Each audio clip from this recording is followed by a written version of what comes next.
Trevor, Trevor Garrett from Red LBP. Thank you so much for joining me this morning. No worries. Many thanks for the invite. Thank you. It's an absolute pleasure to have you because I believe in your services. I believe you provide something incredible for especially buyers out there, the vendors as well, but the buyers. Let's talk about who you are and what you do. What are your qualifications? So I've been in the industry for almost 4 decades, and so along the way I've picked up quite a few qualifications. My earlier ones were trade qualifications, trade cert and advanced trade certificate, and then later, as I worked my way along my career, I got a national diploma in construction management, and then later I did a master's degree at a British university. And it was an interesting thing because I was tracking for distinction all the way through the course, and then I didn't quite make it at the end, so I ended up 2 marks short of a distinction. So I had to settle for a merit, which was a little bit, flattened me a little bit, but I still it was a great outcome, and pretty proud of myself for that. It's a bit of a high achiever, I'm hearing. yeah, but it was good, and a British university, so standards are very high, and the expectation of written English being quite exact was, was a little bit of pressure, but we worked through that, and with a lot of support of my wife. No, that's awesome. So, what brings you to this industry? What is Red LBP? Can you? So Red LBP originated out of Christchurch on the back of the earthquake damage, and Dan, one of our directors, he spent a lot of time assisting people trying to get a better result out of EQC. At times we're trying their best to spend as little as possible and get away with as much as possible. So Dan spent a lot of time supporting people and trying to get a better bang for their buck. And so that was kind of the where it started. And then now we're a national company. We've actually got just signed up yesterday a new player in our team, so we're up to 30 now. Wow. And so we're a truly national company, and we're pretty proud of that because the growth has been quite massive in the last, really a lot in the last 2 years, but it's been progressing for 5, 6, maybe more years now. So what areas do you cover personally? If it's a national brand, what's your area of coverage? So my franchise area is Kapiti and Porirua, but I have a lot of support around me because we have guys who work in Wellington and the Hut and Horowhenua and places north. But yeah, those are the people around me. So at times when we get really busy, we support each other in the various areas. So, if I'm not free at a said time, often we can call one of the other guys to help people because time is always of the essence. Okay, that's awesome when you do have a team that you can sort of fall back on, because as you said, time is of the essence. As you often would, what sort of reports would you be doing? Is it first-time buyers? Is it vendors reports? Yeah, so I do a combination of the both. Vast majority of my reports are for vendors. I think because Kapiti Porirua is quite a mature market, and so a lot of vendors do go to market with their reports. And then the balance are buyers, and for us, there's no difference between the two. Reports vendor or purchaser. We report facts and leave other stuff behind, and so our product should be the same. Doesn't matter which side of the transaction. It's good that you mentioned that, because often buyers come to me and they say, "Oh, the vendor has already prepared a report. Can we use that?" Or should we be getting our own report and things like that. When I see Red LBP, I'm like, it's trusted, go for it. If I see other companies, because I don't really know well of them, I am a bit suspicious, and I would normally recommend the buyers to go and get their own report Yeah. if they can. Yeah, most lawyers would tell their clients they should get their own report. And that sometimes stems from the fact that the vendor's report, say through a purchaser's eyes, is in the vendor's name. There's no duty of care. But what we do is when we do a vendor's report, we'll actually transfer the name of that report into the buyer's name. And then there is no issues of duty of care. And that makes people a lot happier and a lot more confident. Sometimes can make the transaction cheaper, because if they're not having to pay for a Full report, they can get our one. So, and that's quite attractive to a lot of agents. It means also people are not having multiple organisations tramping through their house and get it done once and all as well. What sort of reports do you do? Like, what's the range there? So we do it. We've got a few different types of reports. We'll do a maintenance report for those people who are not necessarily selling, but they may want Get ahead on just some help, some advice. Sort of categorize things, big things, small things. What needs to be done now or in the future, and help them make a plan for their home. Other reports are just the standard pre-purchase report, which is suitable for a vendor or a purchaser. And then there's the more riskier homes, the monolithics, where we'll do a weather tightness report, which is quite a bit thicker. It's quite a higher level of scrutiny gets applied to the house, particularly on that weather tightness element. And so they're a bit more expensive, but you get a lot more closer review of the property. Yeah, because that was going to be my question: is do you do moisture tasting? Yes. So when it comes to moisture testing, there's quite a number of different products in the market. Some of the mainstream guys only use a device that will only measure 40 mils into the wall, where more advanced gear will measure right through the wall, so up to 120 millimeters. So a house could potentially have some weather tightness issues, and the lesser moisture meter may not pick them up. And I've had that happen a few times, where I've gone into a property for a purchaser and found that there were moisture issues that we found that the previous guy didn't. So which is a bit of a shame. And I do from time to time speak to a couple of my competitors and make some suggestions. Sometimes they're interested, and others, go away, mind your own business. It's okay. I like to help everybody. So I was about to say, you sound like a very helpful guy, Trevor.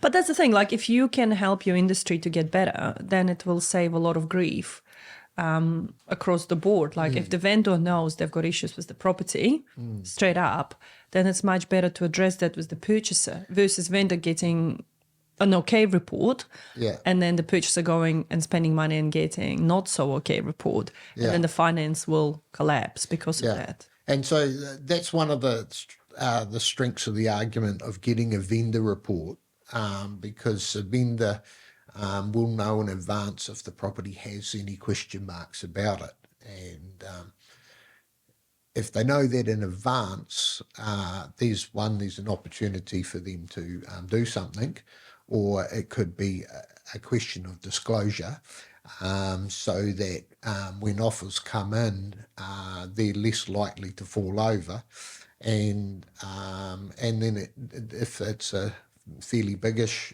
issue, then the price would be set fairly reflective of that. Yeah, and so real estate agents generally prefer to have a builder's report to go to market, because then because the way they get paid too, if they don't sell something, they don't get paid, so they like it.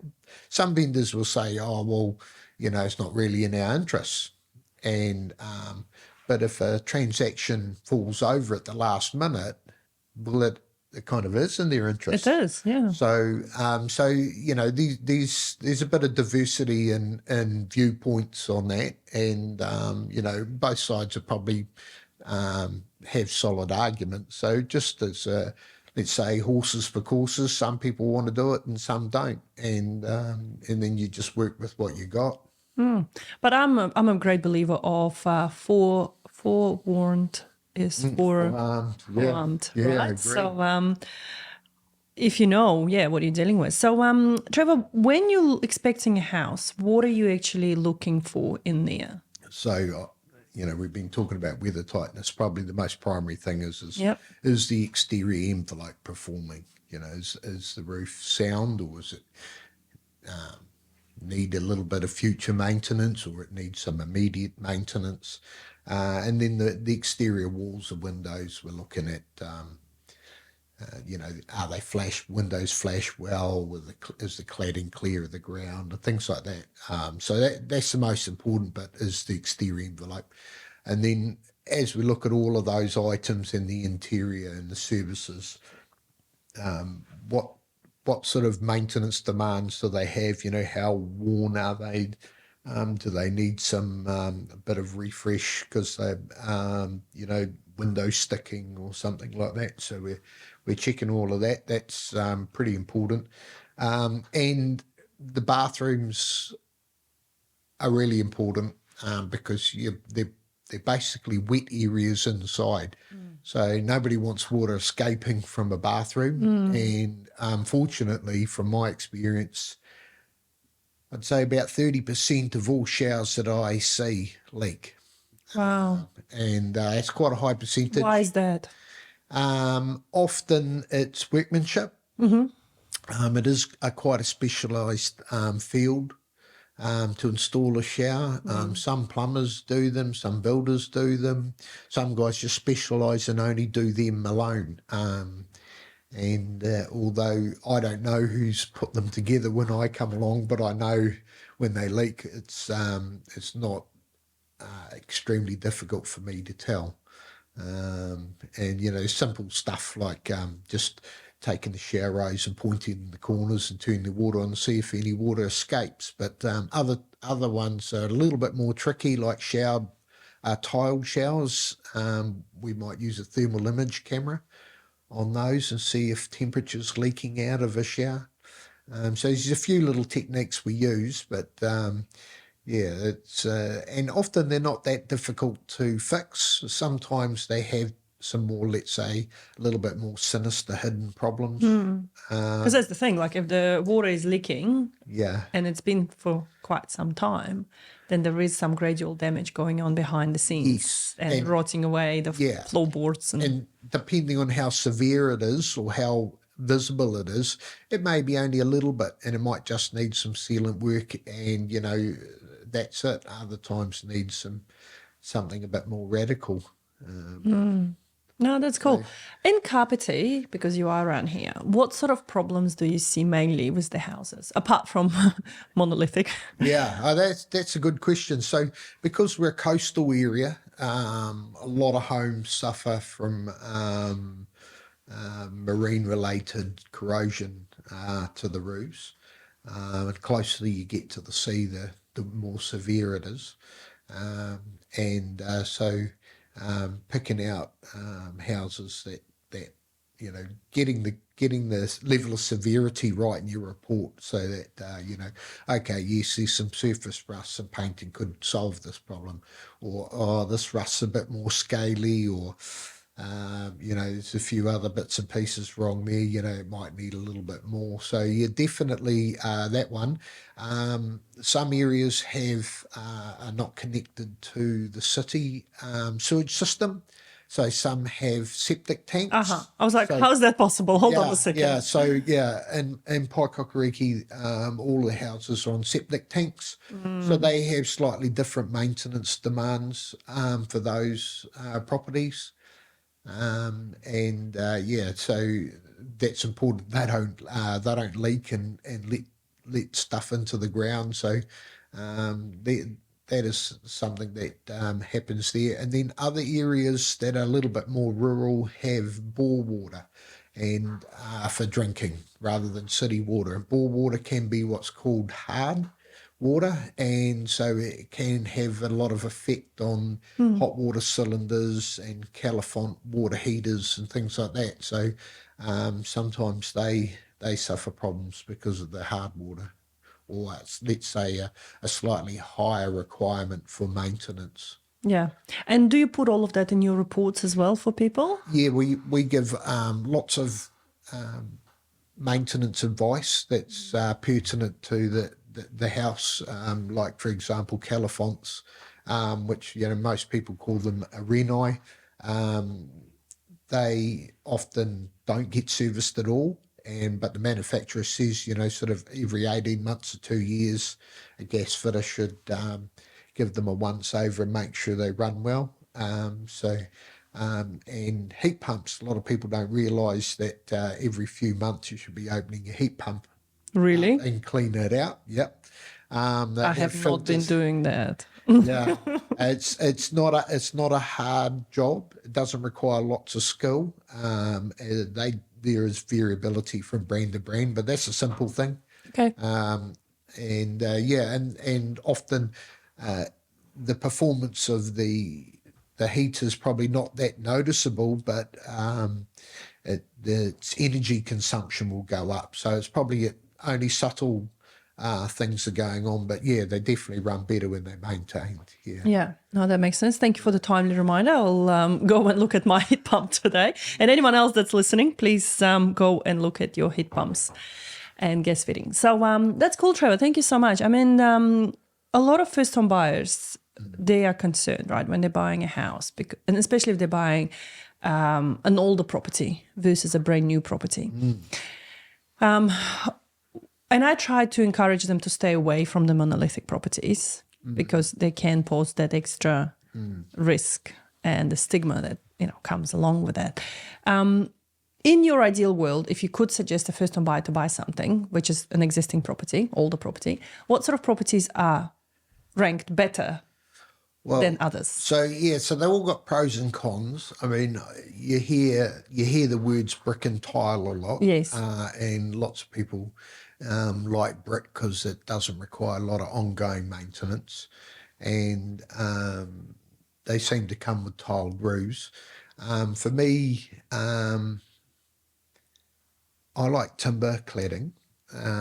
It does require more painting, but when it comes to a bit of abuse, it can be more resilient because if the paint flakes or falls away or it gets a bit of impact damage, you can actually patch it up and repaint it and make it look new again.